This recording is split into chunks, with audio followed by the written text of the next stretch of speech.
47কে বিশ্বাস করে, আবার 71কে বিশ্বাস করে না, আবার বিজয় দিবসের 16ই ডিসেম্বরকে বিশ্বাস করে না।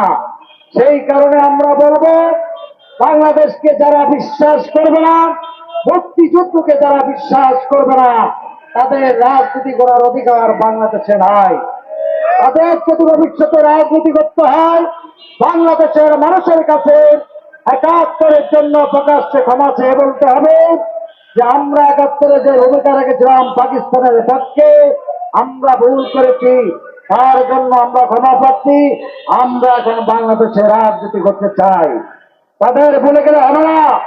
তাদের নেতা প্রফেসর গোলাম আজমকে সেদিন বাংলাদেশে হাইকোর্ট সুপ্রিম কোর্টের মাধ্যমে যেভাবে নাগরিকত্ব বিরোধ দেওয়া হয়েছিল, 1991 সালে বিএনপি রাষ্ট্রীয় ক্ষমতা আসার পরে এই এই রাজনৈতিক দলটি বারে বারে সুযোগ খোঁজে, সুযোগ পেলে মুক্তিযুদ্ধ, বাংলাদেশের স্বাধীনতা, বাংলাদেশের 71 বিজয় সবগুলোকে প্রশ্নবিদ্ধ করতে চায়।